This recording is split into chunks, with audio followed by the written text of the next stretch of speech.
presidente de la República de El Salvador y de invitarlo a dirigirse a esta asamblea. Señora Presidenta de la Asamblea General, Griselda, una compatriota nuestra y nuestra embajadora ante las Naciones Unidas, excelentísimos jefes de señores de Estado y de Gobierno, honorables miembros de las diferentes delegaciones, mi esposa Gabriela y mi hija Laila, señoras y señores, y principalmente a los hermanos de todas las naciones del mundo. Les traigo un saludo de la tierra de los volcanes, del surf, del café, del Bitcoin y de la libertad. Casi todo lo anterior es fácilmente verificable. Cualquiera que vaya a El Salvador encontrará las mejores playas para surfear del mundo. Volcanes por todas partes, un café increíble, podrá caminar con paz y tranquilidad por cualquier rincón de nuestro país y especialmente encontrará un pueblo unido luchando por su libertad. Y eso es precisamente lo que vengo a hablar en este podio, en la Asamblea General de las Naciones Unidas, de libertad. La que añora mi pueblo y la que añoran todos los pueblos del mundo.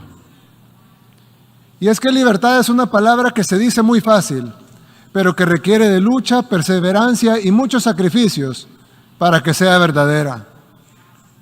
La libertad de escoger hacia dónde vamos y cómo lo queremos lograr. La libertad de definir nuestro camino como seres humanos.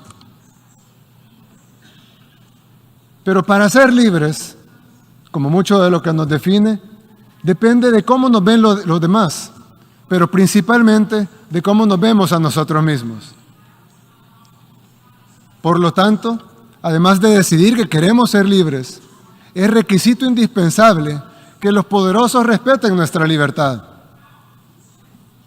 Yo vengo de un pueblo que durante mucho tiempo se vio a sí mismo como menos que los demás. Vengo de un pueblo donde nunca habíamos tenido el valor de tomar nuestras propias decisiones. Vengo de un pueblo donde nuestro destino siempre fue controlado por otros. Vengo de un pueblo que solamente es dueño del país más pequeño del continente americano y que incluso esa pequeña propiedad sobre ese pedacito de tierra, que apenas se ve en el mapa, no es respetada por países que tienen muchísimo más territorio que nosotros, muchísimo más dinero y muchísimo más poder, y que piensan correctamente que son dueños de sus países, pero piensan incorrectamente que también son dueños del nuestro. Y es que un grupo de países poderosos no solo tienen mucho más que todos los demás, sino que también creen que son los dueños de lo poco que tenemos los países que no somos poderosos. Es como si alguien viviera en una casita muy pequeña y humilde, pero que tuviera un vecino muy, muy rico, cuya casa es un hermoso, gigantesco palacio, con inmensas extensiones de tierra y tesoros inimaginables. Quien vive en la pequeña casita respeta y admira a su vecino. No le molesta que sea inmensamente más rico que él. Él está feliz en su pequeña casita, pero ha decidido mejorarla, pintarla, arreglarla y amueblarla mejor. Con esfuerzo, claro, pero está seguro que valdrá la pena. Todo bien hasta ahí. Hasta que el vecino rico decide que su vecino pobre no tiene el derecho de arreglar su casa. No tiene el derecho de comprar otros muebles o pintar las paredes. El vecino rico ha decidido que no solo es dueño de su palacio, sino que también puede ir a dar órdenes a la pequeña casa de su vecino pobre. Y la orden es que todo tiene que seguir mal, como estaba antes. Los arreglos no están autorizados. El vecino pobre no tendría por qué adversar a su vecino rico. No tiene por qué envidiarlo o aspirar a tener lo que el vecino rico tiene. No tiene por qué pretender que irá a su palacio a darle órdenes o a exigirle que cambie el color de su mármol. Pero el vecino pobre sí debe tener al menos el derecho de limpiar su casa, pintar sus paredes, cambiar sus muebles, sembrar flores en su jardín y cambiar su techo por uno que no tenga goteras y que lo proteja de la lluvia. Eso no puede molestar al vecino rico. Él no puede exigirle que vuelva a poner los muebles viejos, que corte las flores, que despinte las paredes, que quite el techo nuevo, que además le está funcionando para poner el techo viejo que había antes, con el agravante que ese techo con goteras nunca sirvió. El vecino rico no tiene ninguna autoridad para exigirle a su vecino pobre que regrese al pasado, porque no tendría por qué pretender mandar en casa ajena. En segundo lugar, porque ese vecino pobre ya intentó seguir las órdenes de su vecino rico y no le pudo haber ido peor. Y en tercer lugar, porque lo que está haciendo está funcionando por primera vez. ¿Por qué debería su vecino obligarlo a regresar a como estaba antes? ¿Con qué objetivo? ¿Para lograr qué? ¿Acaso no debería estar feliz que su vecino pobre esté un poco mejor que antes? Por eso digo que la libertad es algo por lo que aún luchamos en nuestro país, en El Salvador. Porque si bien somos libres y soberanos e independientes en papel, no lo seremos de verdad hasta que los poderosos entiendan que queremos ser sus amigos, que los admiramos, que los respetamos, que nuestras puertas están abiertas de par en par para comerciar, para que nos visiten, para construir las mejores relaciones. Pero lo que no pueden hacer es venir a mandar a nuestra casa. Y no solo porque es nuestra, sino porque no tendría sentido deshacer lo que estamos logrando. En poquísimo tiempo, El Salvador ha pasado de ser el país más peligroso del mundo, literalmente, el país más peligroso del mundo, a estar en camino a ser el país más seguro de América. Pasamos de ser un país para muchos desconocido, y los pocos que lo conocían por las pandillas, por los muertos, por la violencia, por la guerra.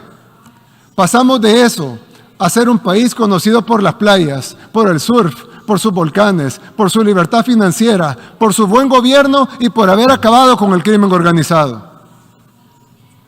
Y esos logros que apenas empiezan y que se están consiguiendo en poquísimo tiempo, para nosotros son inmensos y tenemos el derecho a continuar en el camino de nuestro desarrollo.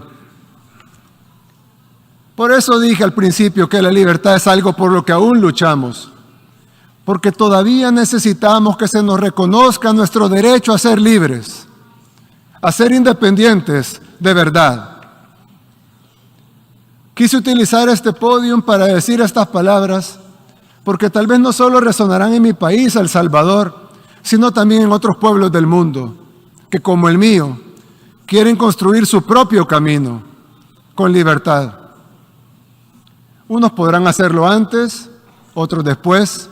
Para uno será más fácil, para otros será más difícil. Pero será mucho más rápido si los países poderosos nos ayudan. O al menos, si no nos quieren ayudar, que no estorben. Cada pueblo debería encontrar su propio camino. Y cada pueblo encontrará amigos en la búsqueda de ese camino.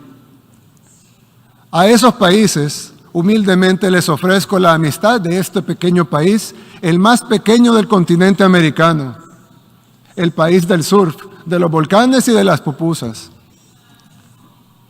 El país que aún lucha por su libertad, pero que está a punto de conseguirla. Hace 3 años estuve aquí, en este mismo podio en las Naciones Unidas. En ese tiempo les dije que este formato era obsoleto y ahora 3 años después nos damos cuenta que lo es aún más.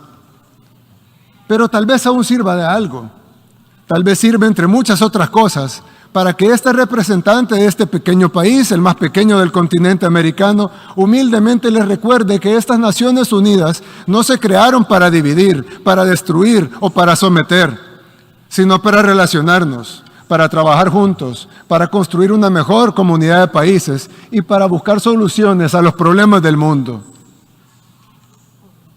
Pero con el respeto absoluto a la soberanía y a la autodeterminación de cada país y de la manera que dice la misma Carta de las Naciones Unidas en el primer principio de cómo sería esta organización. La organización está basada en el principio de la igualdad soberana de todos los pueblos. Y como dice uno de los principales propósitos por los cuales se fundaron las Naciones Unidas, fomentar entre las naciones relaciones de amistad basadas en el respeto al principio de la igualdad de derechos y a la libre determinación de los pueblos.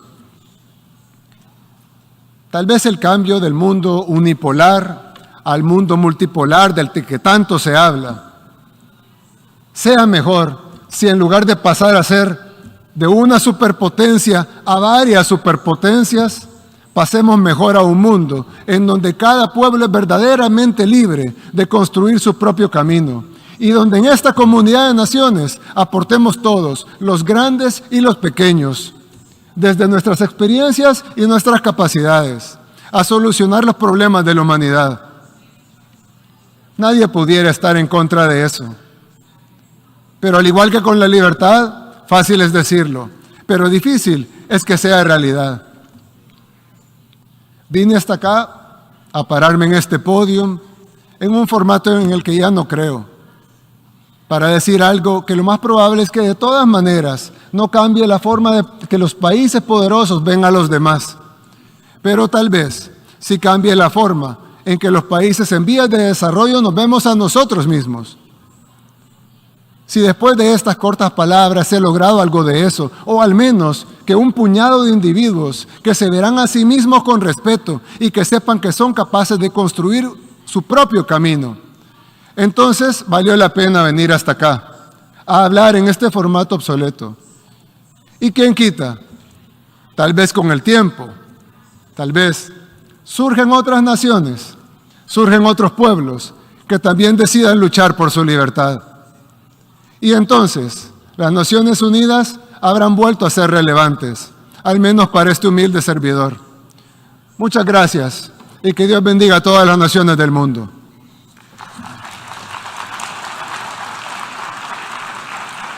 En nombre de la Asamblea, deseo agradecer al presidente de la República de El Salvador la declaración que acaba de formular y pido a protocolo que acompañe a su excelencia.